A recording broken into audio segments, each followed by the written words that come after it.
Aujourd'hui, on se demande toujours si le chantier va se remettre en chantier. C'est une question qui me préserve au moins mon décor.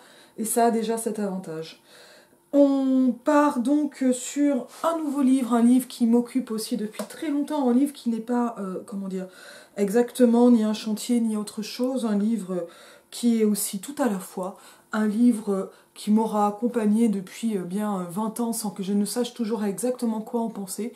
Et peut-être que ce n'est pas le but que d'en penser quelque chose. Et c'est évidemment, je pense aussi attendu qu'inattendu, l'éducation sentimentale de Gustave Flaubert. Premier contexte, c'est pour moi un peu difficile de parler d'éducation sentimentale pour une double raison qui est à peu près tout aussi, on va dire, patriarcale, avec un peu d'humour. C'est-à-dire que ma directrice de thèse, Gisèle Séginger, est flaubertienne et c'est pour moi extrêmement impressionnant que de parler dans son sillage et en n'ayant clairement pas la dimension flaubertienne qu'elle peut avoir. Elle est une immense flaubertienne. Je vais notamment m'appuyer aujourd'hui sur l'article En haine du politique, sur la politique et dans l'éducation sentimentale. Et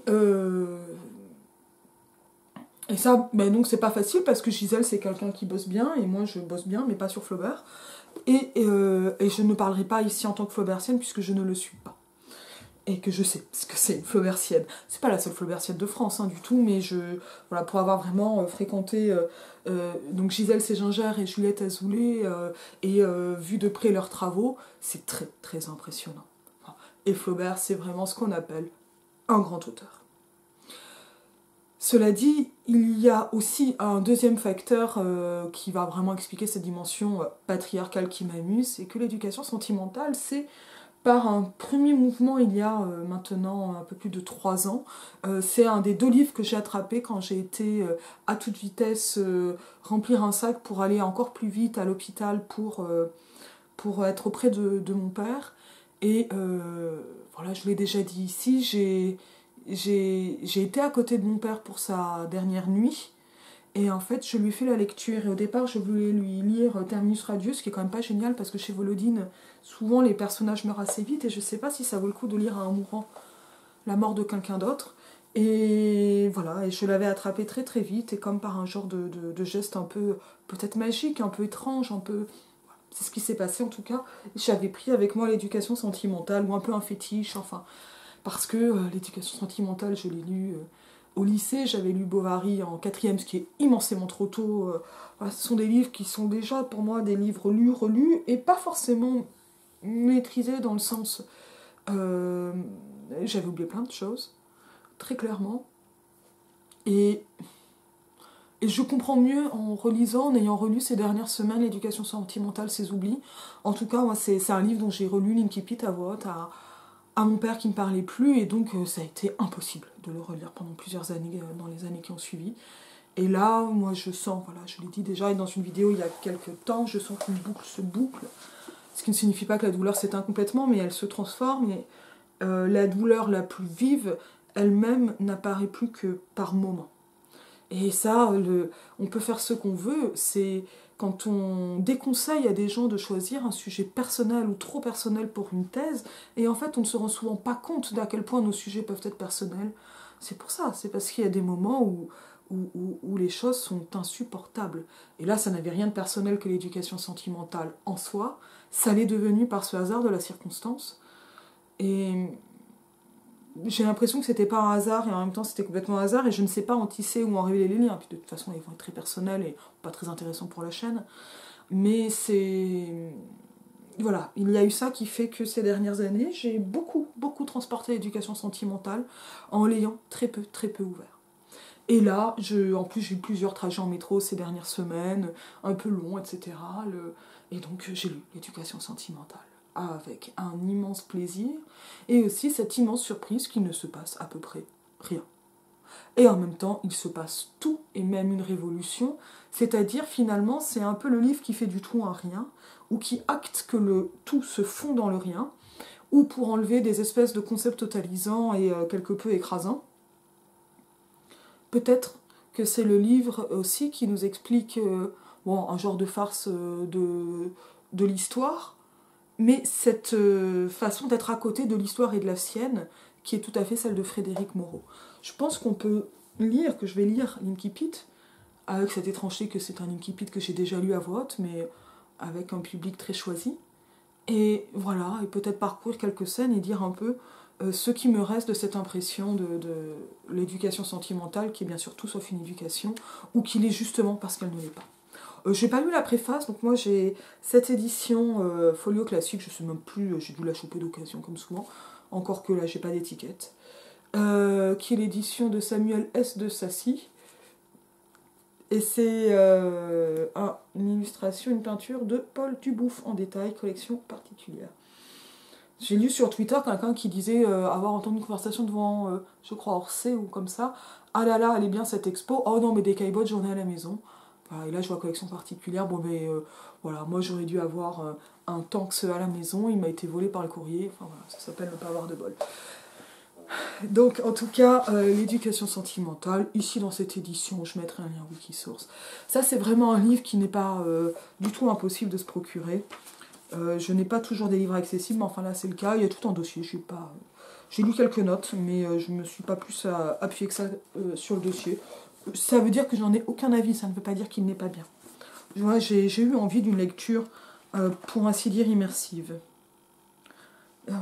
Ce que je n'ai jamais tout à fait, parce que ça, c'est à la fois un plaisir et une corvée, mais je ne suis plus, moi, dans l'immersion naïve des livres depuis longtemps. Moi, j'analyse des livres. Et en fait, j'ai un plaisir esthétique très spécifique qui est celui de l'analyse, mais ça n'est plus possible. Voilà. Donc là, c'est une préface d'Albert Thibaudet, notices et notes de S. de Sassy. Je pense que là, ça permet de penser à Sylvestre de Sassy. Voilà, ça, c'est un orientaliste, il me semble, du 19e. L'éducation sentimentale, qui peut avoir un sous-titre qui ne l'a pas ici, et qui est en plusieurs parties. Combien déjà ? Voilà. 3 parties, j'allais dire 4, mais non, 3 parties. Première partie, le 15 septembre 1840, vers 6h du matin, la ville de Montereau, près de partir, fumait à gros tourbillons devant le quai Saint-Bernard. Des gens arrivaient hors d'haleine, des barriques, des câbles, des corbeilles de linge gênaient la circulation. Les matelots ne répondaient à personne, on se heurtait, les colis montaient entre les deux tambours et le tapage s'absorbait dans le bruissement de la vapeur qui, s'échappant par des plaques de tôle, enveloppait tout d'une nuée blanchâtre, tandis que la cloche à l'avant tintait sans discontinuer. Il y a un article, même tout un livre, je crois, de Dominique Rabaté sur la cloche fêlée, à partir d'une autre cloche flaubertienne, mais c'est une figure qui est souvent là. Enfin, le navire partit et les 2 berges, peuplées de magasins, de chantiers et d'usines, filèrent comme 2 larges rubans que l'on déroule. Un jeune homme de 18 ans à longs cheveux et qui tenait un album sous son bras, restait auprès du gouvernail, immobile.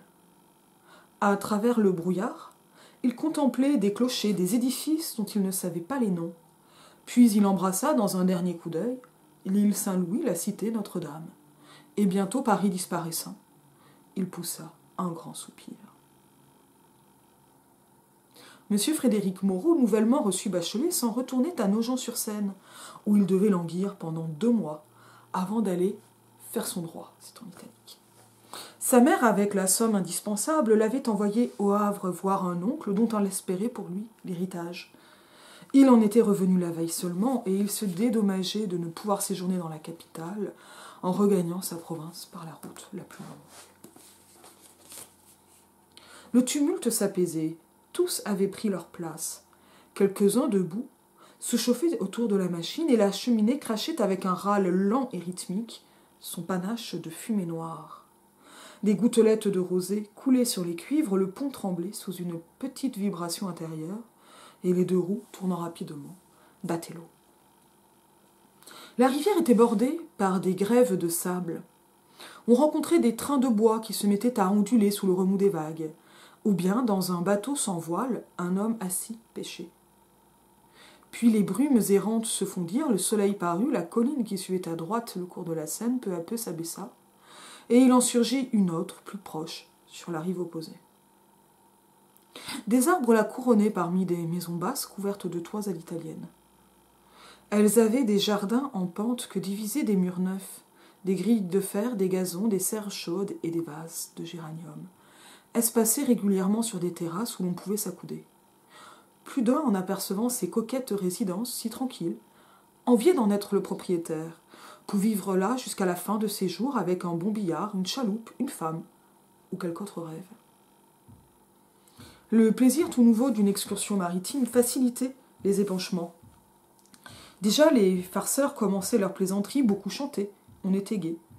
Ils se versaient des petits verres. Frédéric pensait à la chambre qu'il occuperait là-bas, en plan d'un drame, à des sujets de tableau, à des passions futures. Il trouvait que le bonheur mérité par l'excellence de son âme tardait à venir. Il se déclama des vers mélancoliques. Il marchait sur le pont à pas rapides, il s'avança jusqu'au bout du côté de la cloche et, dans un cercle de passagers et de matelots, il vit un monsieur qui contait des galanteries à une paysanne, tout en lui maniant la croix d'or qu'elle portait sur la poitrine. C'était un gaillard d'une quarantaine d'années à cheveux crépus.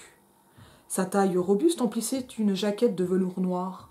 Deux émeraudes brillaient à sa chemise de batiste et son large pantalon blanc tombait sur d'étranges bottes rouges, en cuir de Russie rehaussées de dessins bleus. La présence de Frédéric ne le dérangea pas, il se tourna vers lui plusieurs fois, en l'interpellant par des clins d'œil. Ensuite, il offrit des cigares à tous ceux qui l'entouraient. Mais, ennuyé de cette compagnie, sans doute, il alla se mettre plus loin. Frédéric le suivit. La conversation roula d'abord sur les différentes espèces de tabac, puis, tout naturellement, sur les femmes. Le monsieur en bottes rouges donna des conseils au jeune homme, il exposait des théories, narrait des anecdotes, se citait lui-même en exemple, débitant tout cela dans ton paterne avec une ingénuité de corruption divertissante.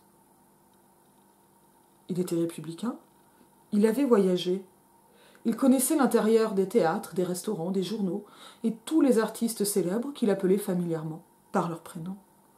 Frédéric lui confia bientôt ses projets, il les encouragea. Mais il s'interrompit pour observer le tuyau de la cheminée, puis il marmotta vite un long calcul afin de savoir combien chaque coup de piston à tant de fois par minute devait, etc. Et, la somme trouvée, il admira beaucoup le paysage. Il se disait heureux d'être échappé aux affaires.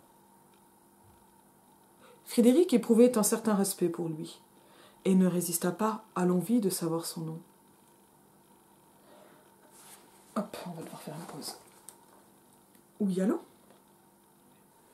Et on repart au milieu des coups de fil et des emmerdes. Quelques commentaires, alors je vais peut-être pas faire l'ensemble. Sur cette incipit de l'éducation sentimentale, qu'est-ce à dire, qu'y a-t-il à reprendre ? Bon, c'est splendide, mais ça, une fois qu'on l'a dit, la question c'est un peu comment, qu'est-ce que ça met en place ? Ce que l'on a, évidemment, c'est d'abord une contextualisation ou une historicisation très fine, parce qu'on a carrément un repère absolu, une date, un lieu qui est un départ, tout ça, ça semble extrêmement prometteur, ça annonce ce roman de formation officiel, évidemment que les choses sont bien plus compliquées en termes de roman de formation. Et on va avoir d'abord ce paysage, donc cette date, ce paysage, donc tout ce chronotope, si on reprend les termes de Barthes ou de Bakhtin, donc cette espèce d'ancrage historique et temporel et spatio-temporel, voilà, j'avais perdu le mot, qui est en place avec une phrase qui fait paragraphe, le 15 septembre 1840, vers 6h du matin, donc extrêmement précis, le ville de Montereau, qui est donc un bateau prêt de partir, fumait à gros tourbillons devant le quai Saint-Bernard. Et donc ce que l'on a, c'est une action qui est en cours, une action qui va quasi animaliser le bateau, mais rien de fantastique là-dedans. C'est des espèces de focus sur des activités, tout le monde semble en activité, et le départ lui-même va donner l'impression d'un déroulement du paysage comme de grands rubans.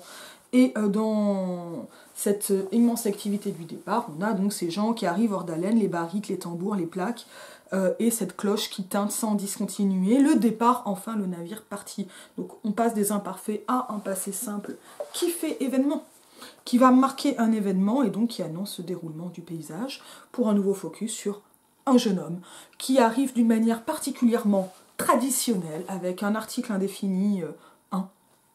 C'est la façon d'introduire quelqu'un, un jeune homme de 18 ans, à longs cheveux, et qui tenait un album sous le bras. Donc là, on va avoir des espèces de composants qui en font, en fait, un personnage complètement typique de sa génération, non de 1830, plus de 1840. C'est pas exactement le jeune homme romantique, c'est le jeune homme de la fin du romantisme. Alors, c'est pas exactement la fin, mais voilà, de ces étapes voilà, un peu successives, qui vont voir un genre d'épuisement et de perte d'idéal, justement de cet idéal romantique, de perte de puissance peut-être, d'une certaine façon. Et on a ce jeune homme, non pas en action, mais en contemplation des clochers des édifices, dont il ne savait pas les noms. Puis il l'embrassa, et là on ne sait s'il s'agit d'un érotisme, on se rappelle, éducation sentimentale, ou d'un regard, évidemment qu'il s'agit d'un regard, dans un dernier coup d'œil, l'île Saint-Louis, la cité Notre-Dame est bientôt par disparaissant, il poussa un grand soupir, et donc en fait, on a finalement un départ qui maintenant se fait sous le sceau de son propre regard et d'une certaine visualité, qui va amener une réaction d'une certaine manière toute romantique, ce long soupir, il ne va pas jusqu'à pleurer, mais qui, moi, me fait penser de manière complètement anachronique à ce personnage de Lausier.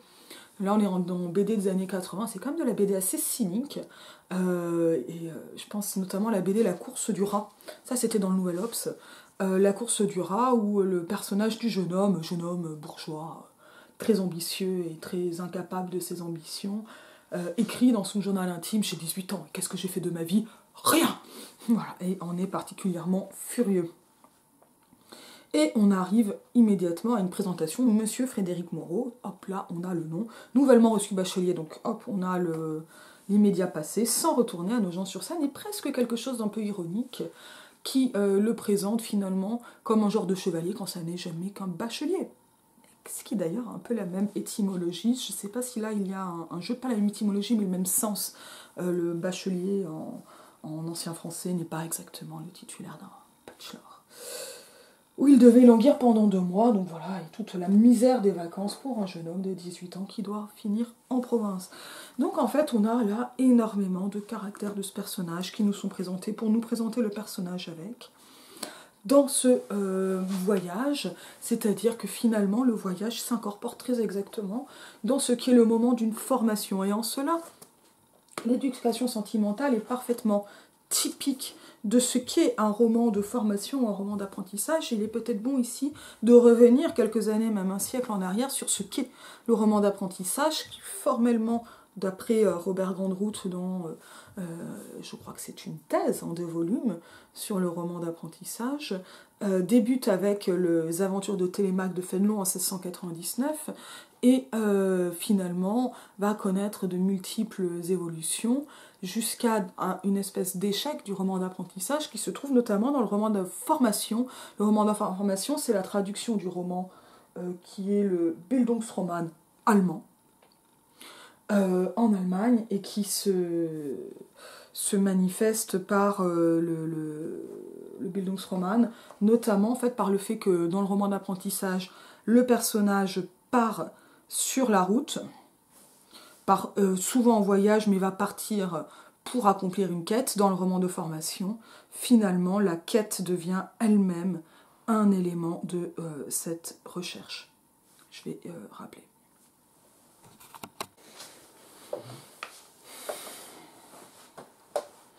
Et donc on reprend, vraiment désolé pour les coupures, c'est quand même très compliqué en ce moment.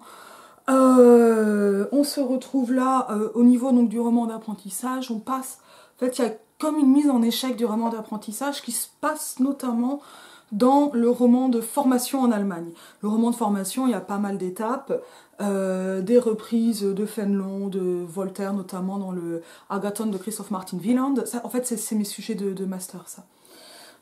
Et c'est surtout, en fait, Wieland, par exemple, n'est pas traduit en français, pas pour Agathon, mais on va avoir, en fait, un roman de formation, qui est un roman d'apprentissage raté absolument saisissant, qui est le Wilhelm Meister de Goethe, le Wilhelm Meister en 2 parties, les années d'apprentissage et les années de voyage.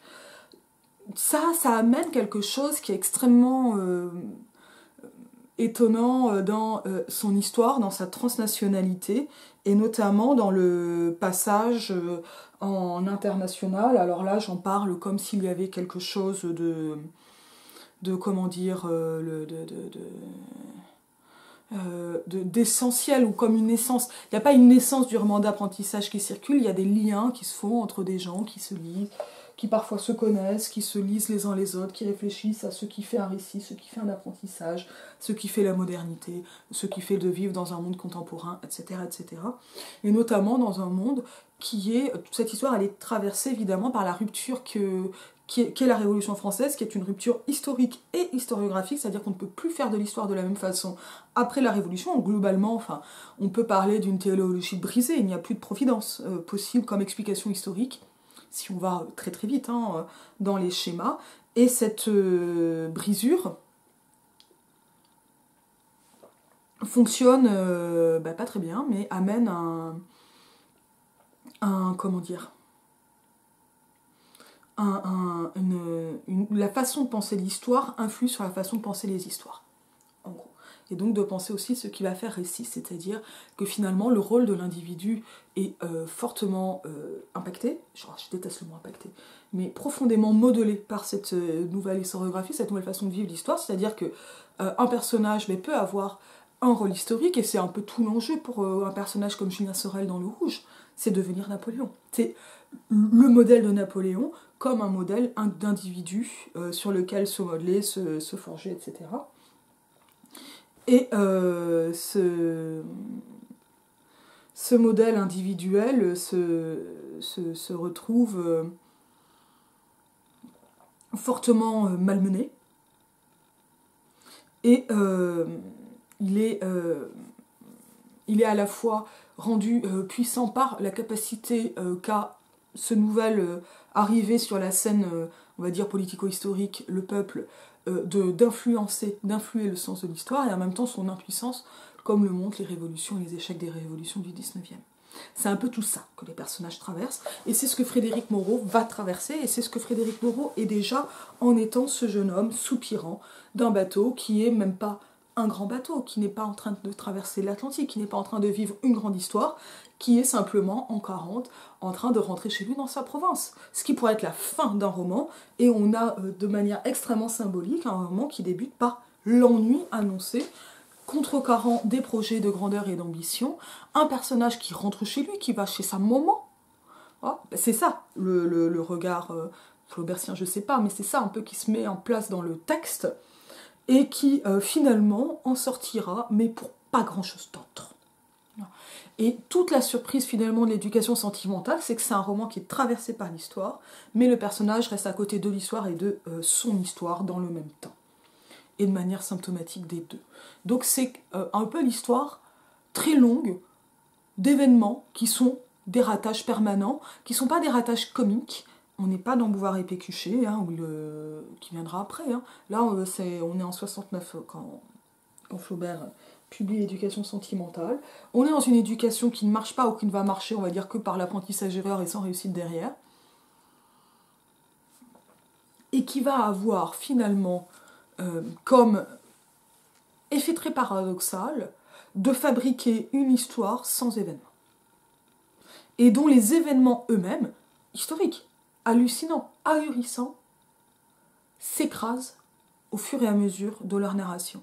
C'est-à-dire que, quand bien même Frédéric Moreau va traverser la révolution de 48, qui est quand même pas une petite révolution, la révolution elle-même n'aura aucun souffle historique. Et peut-être même au-delà de ce qui va réellement se passer, notamment parce qu'elle est vue par la plus petite des lorgniennes, qui est celle de la bêtise universelle. Et donc de la caricature de tous et de tous, ce qui pose la question de Flaubert misogyne. Est-ce qu'il est spécifiquement misogyne? Oui, mais il déteste tout le monde, c'est juste qu'il déteste encore plus certaines façons, par exemple d'être féministe avec le personnage de la Vatnaze, mais avec des choses comme ça, d'un écrasement de tout dans une même bêtise, et du personnage principal avec. Comme s'il n'était plus possible d'être autre chose qu'un PNJ, si on peut le reprendre en termes actuels, d'être autre chose qu'un personnage non joueur dans une contemplation de l'histoire qui est absolument grotesque plus qu'effarante, mais qui ne va même pas amener un récit comique. Et ça fait quelque chose d'absolument saisissant, qui est aussi extrêmement touchant dans l'amour que Frédéric Moreau va porter pour une femme qui peut un peu rappeler Madame de Rênal, qui a un modèle biographique pour Flaubert, qui est d'abord aussi, et c'est surtout ça qui va compter, un immense personnage littéraire, qui est Madame Arnoux.